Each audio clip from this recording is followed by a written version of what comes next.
Normally distributed data पर जब आप हाइपोथेसिस टेस्टिंग करते हैं तो आपको ऐसा करने के लिए क्या करने होते हैं, कुछ टेस्ट परफॉर्म करने होते हैं। कुछ टेस्ट होते हैं, है ना भाई। जब आप किसी डॉक्टर के पास जाएंगे बीमारी लेकर तो वो भी आपको कुछ टेस्ट सजेस्ट करेगा कि भाई बुखार आ रहा है, मलेरिया चेक करा लो, या कोविड का चेक करा लो, या ये चेक करा लो। तो इसी तरह से आप अपनी हाइपोथेसिस टेस्टिंग को प्रूव करना चाहते हैं कि नल वाली सही है कि अल्टरनेट वाली सही है, तो उसके पीछे कुछ टेस्ट कराने पड़ेंगे। उन टेस्ट के कुछ रिजल्ट आएंगे, उन रिजल्ट से हम बताएंगे कि कौन सी बात सही है। तो टेस्ट तो कराने पड़ेंगे, है ना। तो वो टेस्ट जब आप कराते हैं नॉर्मली डिस्ट्रीब्यूटेड डेटा के ऊपर, तो ऐसे टेस्ट को हम क्या बोलते हैं, पैरामीट्रिक टेस्ट। तो पैरामीट्रिक टेस्ट वो टेस्ट होते हैं जो हाइपोथेसिस टेस्टिंग में करे जाते हैं। किस डेटा पर, नॉर्मली डिस्ट्रीब्यूटेड डेटा के ऊपर करे जाते हैं। अगर आपका डेटा किसी एक स्पेसिफिक डिस्ट्रीब्यूशन में नहीं है, वो रैंडम कोई डिस्ट्रीब्यूशन है, कुछ भी हो सकता है, left skewed, right skewed, uniform, mix, कुछ भी हो सकता है, कोई एक स्पेसिफिक डिस्ट्रीब्यूशन में है ही नहीं डेटा, ठीक है। तो ऐसे डेटा पर जो भी हम टेस्ट परफॉर्म करेंगे इन अजम्पशंस को समझने के लिए कि कौन सी सही है, ये सही है, ये वाली सही है, तो वो सारे टेस्ट क्या कहलाते हैं, नॉन पैरामीट्रिक टेस्ट आपके कहलाते हैं। नॉन पैरामीट्रिक टेस्ट का मतलब है जो हमारा रैंडम डिस्ट्रीब्यूशन के डेटा पर परफॉर्म करे जाएं, जहां पर डिस्ट्रीब्यूशन है ही नहीं। तो हम इसको ऐसे लिख सकते हैं, डिस्ट्रीब्यूशन फ्री। डिस्ट्रीब्यूशन,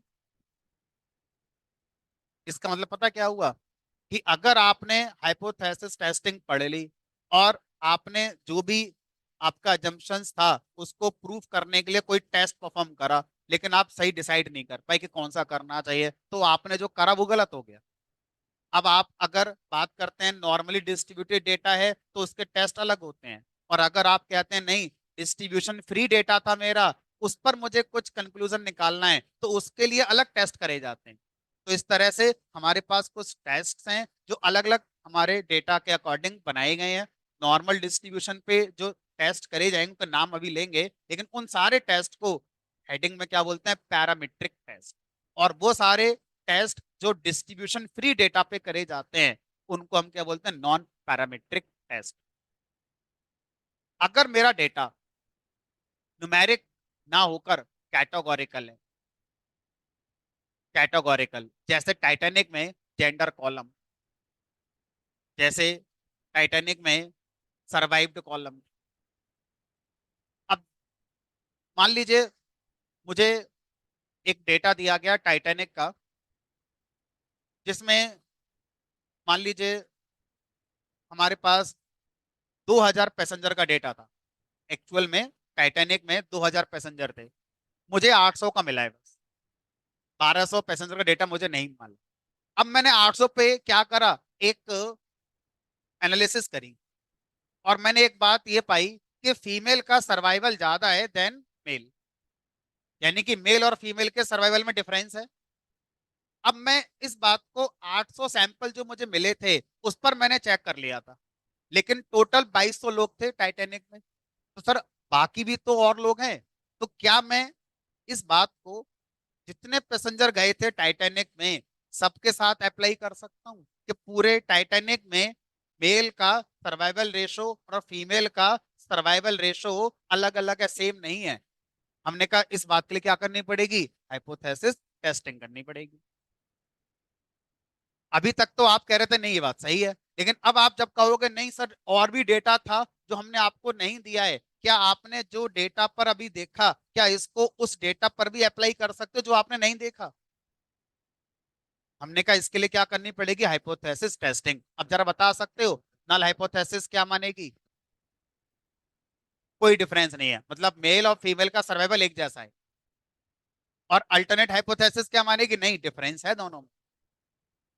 ठीक है, अब ये ध्यान से सोचो, अगर मैं टाइटैनिक डेटा सेट को इमेजिन कर रहा हूँ ब्रेन के अंदर, तो दो कॉलम आ गए होंगे मेरे दिमाग में, एक जेंडर कॉलम आ गया होगा जिसमें मेल फीमेल लिखा हुआ है, और एक सर्वाइव्ड कॉलम आ गया जिसमें 01 01 01 लिखा हुआ है। अब ये दोनों ही कॉलम नॉर्मल डिस्ट्रीब्यूशन की बात कर ही नहीं सकते क्योंकि दोनों कैटेगोरिकल डेटा है। डिस्ट्रीब्यूशन, नॉर्मल डिस्ट्रीब्यूशन किसका हो सकता है, न्यूमेरिक वैल्यूज, जो कंटिन्यूस वैल्यूज है उनका हो सकता है। लेकिन अगर आपके पास कैटेगोरिकल कॉलम है, उनको आपको टेस्टिंग में लेकर आना है, उनको हाइपोथेसिस टेस्टिंग में लेकर आना है। तो जो टेस्ट आपको बताए जाएंगे कि ये वाला टेस्ट करा लो अगर कैटेगोरिकल डेटा पर आपको कुछ पता करना है, तो वो भी कौन सा कहलाएगा? Non parametric. तो नॉन पैरामीट्रिक टेस्ट कब परफॉर्म करते हैं? पहला, डेटा न्यूमेरिक है लेकिन डिस्ट्रीब्यूशन का पता नहीं कि वो नॉर्मल डिस्ट्रीब्यूशन का डेटा है या कौन है, हमें कुछ नहीं पता, तो आप नॉन पैरामीट्रिक करेंगे। प्लस अगर कैटेगोरिकल डेटा पे आपको टेस्ट परफॉर्म करने हैं, तो भी आपको कौन से टेस्ट परफॉर्म करने होते हैं? नॉन पैरामीट्रिक टेस्ट परफॉर्म करने हैं। समझ में आती है कहानी? Parametric test numeric data with normal distribution, उस पे परफॉर्म करे जाते हैं। नॉन पैरामीट्रिक टेस्ट तब परफॉर्म करे जाते हैं जब डेटा न्यूमेरिक है लेकिन डिस्ट्रीब्यूशन का पता नहीं। प्लस अगर डेटा न्यूमेरिक है ही नहीं, कैटेगोरिकल डेटा है। सबसे बेस्ट एग्जांपल मैंने आपको दिया टाइटैनिक वाला, मेल फीमेल का सर्वाइवल, है ना। जितने मैं एग्जांपल दे रहा हूँ इनमें से दो चार मैं क्लास में करा भी दूंगा आपके लिए। एक तो यही करा दूंगा, टाइटैनिक वाले ही करा दूंगा, है ना, क्योंकि हमें इसका आंसर पता है, तो हम इसको देख अच्छे से समझ लेंगे। बहरहाल, अब मैं नाम लेता हूँ कुछ टेस्ट के। कई बार इंटरव्यू के अंदर यहाँ तक का नहीं पूछा जाता, इसके आगे का पूछते हैं कि ये बताओ ये कौन सा टेस्ट है। आपके सामने केबीसी खेलेंगे, चार ऑप्शन रख देंगे, बताओ ये टेस्ट कौन सा है, पैरामीट्रिक है कि नॉन पैरामीट्रिक। ठीक है, अब उनके नाम लेते हैं। तो पैरामीट्रिक टेस्ट में एक आता है टी टेस्ट, एक आता है एनोवा टेस्ट, एक आता है जेट टेस्ट। ये तीन टेस्ट सबसे फेमस टेस्ट होते हैं अगर आप अपने ऐसे डेटा जो न्यूमेरिक है और नॉर्मल डिस्ट्रीब्यूशन में है, ऐसे डेटा पर अगर आप अपना हाइपोथेसिस टेस्टिंग करते हैं। तो हाइपोथेसिस टेस्टिंग करने में तीन तरह के टेस्ट सबसे ज्यादा यूज होते हैं। एक का नाम है टी टेस्ट। कब यूज होता है ये मैं आपको सिखाऊंगा अभी कि कब कौन सा टेस्ट लगाया जाता है, ये आपको सीखना हो। लेकिन अभी हम सिर्फ नाम नाम जान रहे हैं कि टी टेस्ट यूज होता है, एनोवा टेस्ट होता है और जेट टेस्ट। ये तीन टेस्ट हैं जो सबसे ज्यादा यूज होते हैं। मैं ये नहीं कह रहा तीन ही होते हैं, और भी होते होंगे, चार छह होते होंगे, बट ये तीन सबसे ज्यादा यूज होते हैं। ठीक है। अब नॉन पैरामीट्रिक टेस्ट में एक आपका सबसे फेमस आता है काई स्क्वायर टेस्ट। शायद कभी आपने अपनी लाइफ में पढ़ा भी हो, चलो नहीं पढ़ा है भूल जाओ। एक आता है काई स्क्वायर टेस्ट, एक होता है मैन विटनी यू टेस्ट, ठीक है, एक होता है क्रुसिकल टेस्ट। ठीक है, तो ये कुछ अलग अलग टेस्ट हैं। अब इनमें कुछ टेस्ट के नाम जिन साइंटिस्ट ने बनाए अपने नाम पे रख दिए, किसी ने अपने नाम पे ना रखकर किसी और